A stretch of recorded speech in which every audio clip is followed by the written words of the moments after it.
Hello guys, स्वागत है आपका अपने यूट्यूब चैनल स्टडी विद अमन कुल में। आज हम लाए हैं director of education GNCT of Delhi की असेसमेंट वर्कशीट नंबर 4 जो कि क्लास 9 के लिए है। सब्जेक्ट आपका इंग्लिश है। डेट है इसकी 3 सितंबर 2021। आप अपना नेम और अपनी क्लास टीचर का नेम लिखेंगे। तो यहाँ पे आपको सबसे पहले जनरल इंस्ट्रक्शन दे रखे हैं। ये जो आपकी असेसमेंट वर्कशीट है वो प्रीवियस वीक की वर्कशीट पे बेस है। सारे क्वेश्चन कंपलसरी हैं, सारे क्वेश्चन आपको करने हैं। फर्स्ट क्वेश्चन है choose the correct determiner from the given option to the fill in the blanks. यानी आपको करेक्ट डिटर्मिनर को चुनना है जिससे आपको फिल इन द ब्लैंक्स कर सकें। तो फर्स्ट है आपको दे रखा है do you have dash post card. तो आपको बताना है do you have dash post card. तो इसमें क्या आएगा, do you have any post card. तो तुम्हारे पास क्या कोई एनी पोस्ट कार्ड है तो आप इसमें एनी कर लेंगे। फिर आपका आ जाएगा there are dash countries in the world where the population is not growing fast. तो इसमें आएगा there are many countries in the world where the population is not growing fast. Third है we have not had dash rain this monsoon. यानी we have not had much rain this monsoon. इस monsoon में ज़्यादा बारिश नहीं हुई। Fourth है dash people are standing है। यानी some people are standing are. Fifth है she got her visa without any problems. यानी उसने अपना वीज़ा क्लियर कर लिया विदाउट एनी प्रॉब्लम, यानी बिना किसी प्रॉब्लम से। तो फर्स्ट का आपका हो जाएगा एनी, सेकंड का आपका हो जाएगा मैनी, थर्ड का आपका हो जाएगा मच, फोर्थ का आपका हो जाएगा सम एंड फिफ्थ का आ जाएगा आपका एनी। फिर है second question choose the correct modal from the given option in the fill in the blanks. आपको करेक्ट मॉडल चूज़ करना है जो आपको गिवन ऑप्शन दे रखे हैं उसमें। तो डैश यू लीव लॉन्ग, यानी मे, इसमें मे आएगा या शॉल आएगा। तो आप इस पर मे यू लीव लॉन्ग। तो ये हम इस पर किसी के लिए रिक्वेस्ट मांग रहे हैं और इसमें एक्सक्लेमेशन मार्क भी है। तो मे यू लीव लॉन्ग। फिर है dash I sit here for some time. क्या है, तो यहाँ पे हम पूछ रहे हैं किसी से। तो can I sit here for some time. फिर हमें नेक्स्ट सेंटेंस दे रखा है वुड या कुड लगाना है। Dash I use your phone. तो could I use your phone, क्या मैं तुम्हारा फ़ोन यूज़ कर सकता हूँ। Being a receptionist she will has to, यानी या have to type a letter. तो she will have to type a letter. A जज कैन या मस्ट बी जस्ट, यानी जस्ट मस्ट बी जस्ट। तो यानी एक जज मस्ट बी जस्ट, यानी जस्ट होना चाहिए। अब क्वेश्चन नंबर थर्ड आपको दे रखा है based on your reading the chapter sound of Music. यानी आपने साउंड ऑफ म्यूज़िक चैप्टर पढ़ा, अब इसी से आपको आंसर करने हैं क्वेश्चन के। फर्स्ट है वो was deep in the lesson. यानी कौन है इस लेसन में डीप।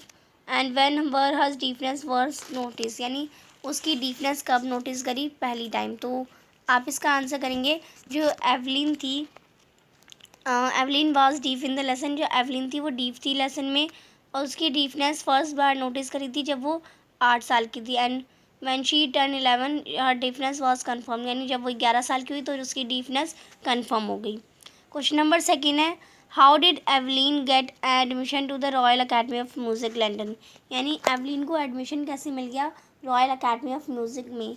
यानी जो यूनिवर्सिटी थी royal Academy of Music London की, उसमें एडमिशन कैसे मिला। तो आप इसका आंसर करेंगे एवलिन थी वो उसने ऑडिशन के लिए दिया रॉयल अकेडमी ऑफ म्यूज़िक में। तो उसका रिज़ल्ट जो था वो एक्सीलेंट था और उसने she ended with scoring the highest mark in the history of academy. यानी उस अकेडमी की हिस्ट्री में सबसे हाईएस्ट मार्क उसने गेन करे। This enable her to get admission in the Royal Academy of Music. यानी उसे फिर एडमिशन के लिए इनेबल कर दिया गया कि वो उसे भी रॉयल अकेडमी ऑफ म्यूज़िक में एडमिशन लिया जाए। क्वेश्चन नंबर थर्ड है who spotted the Evelyn potential and what is the contribution to percussion. यानी किसने एवलिन का पोनेशियल बनाए रखा और किसने कंट्रीब्यूशन दिया। तो आप इसका आंसर करेंगे अ पर्सनिस्ट रॉब फॉरबेस स्पॉटेड हर पोनेशियल। यानी एक पर्सनिस्ट थे रॉब फॉरबेस जिसने उसके पोनेशियल को बनाए रखा। She can play about 1000 instrument with perfection. She listen to sound without hearing. यानी उन्होंने बोला कि तुम 1000 से भी ज़्यादा परफेक्शन इंस्ट्रूमेंट बजा सकते हो बिल्कुल परफेक्टनेस से। She listen to sound without hearing, यानी तुम साउंड सुन सकती हो बिना सुने उसे। क्वेश्चन नंबर फोर्थ है what did Aurangzeb ban in his palace and how is the shehnai different from the pungi. यानी औरंगजेब ने क्या बैन करा था अपने प्लेस में और शहनाई जो है पुंगी से डिफरेंट क्यों है। तो आप इसका आंसर करेंगे Aurangzeb ban the playing of musical instrument pungi because it had a shrill and unpleasant sound, यानी औरंगजेब ने म्यूजिकल इंस्ट्रूमेंट जो पुंगी है उसे बजाने से मना कर दिया था क्योंकि उसका बहुत अनप्लेजेंट यानी ठीक ठाक सा साउंड नहीं था। बट जो शहनाई थी वो इम्प्रूव वर्जन थी पुंगी की, और इसमें बेटर ट्यून क्वालिटी भी थी पुंगी से, तो इसलिए वो डिफरेंट थी। क्वेश्चन नंबर 5 है, Who changed the perception of the shehnai from where did shehnai get its name?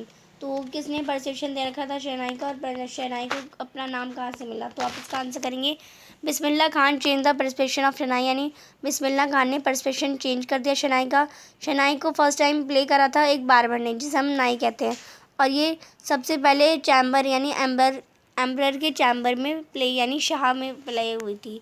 So it got the name of shehnai, यानी शाह के सामने हुई और नाई ने प्ले करी तो शहनाई हो गया। अब ये थी आपकी आज की वर्कशीट, जो कि आपकी असेसमेंट वर्कशीट थी। आई होप आपको अच्छे से समझ आ गई होगी और इसमें जो क्वेश्चन है आई होप आप अच्छे से कर लेंगे।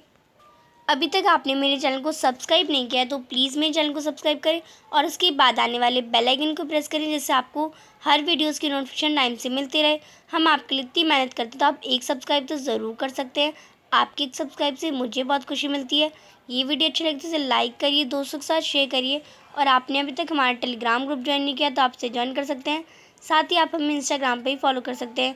Thanks for watching you, bye bye guys.